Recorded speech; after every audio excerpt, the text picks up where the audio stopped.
Rendons-nous cette fois-ci au commerce extérieur où l'accélération de la signature d'un accord économique et commercial entre la République démocratique du Congo et les Émirats arabes unis est désormais fixée entre le mois d'août et septembre prochain et son impact sur le projet DP World relatif à la construction du port en eau profonde de Banana. Au cours de cette grande rencontre, le ministre congolais Julien Paluku Kahongya a annoncé les activités des subventions en faveur des commerçants transfrontaliers du Sud et Nord Kivu. Encore une fois, Paul Senga revient dans ce reportage.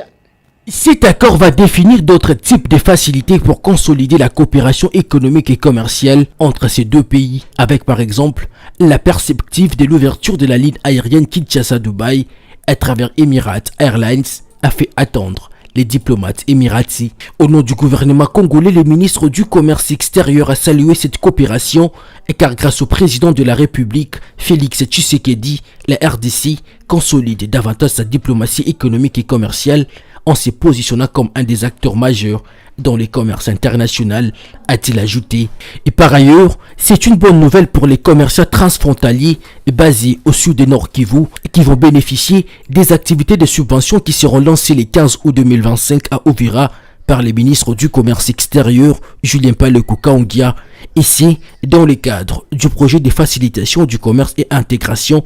dans la région des Grands Lacs, financé par la Banque mondiale. Ces subventions s'inscrivent dans le but de soutenir les produits des chaînes de valeur sélectionnés à grand potentiel à exportation, les femmes et les jeunes regroupés au sein des associations et coopératives sont le plus visés, a déclaré les coordonnateurs du PFCGL Thierry Kaembe à l'issue d'une réunion technique ce mercredi avec le ministre du Commerce extérieur qui insiste sur le caractère rotatif dans l'octroi de ces subventions. Nous avons invité les ministres afin qu'ils puissent prendre part personnellement au lancement des activités du mécanisme de subvention du PFCIGEL, qui est une activité d'appui direct,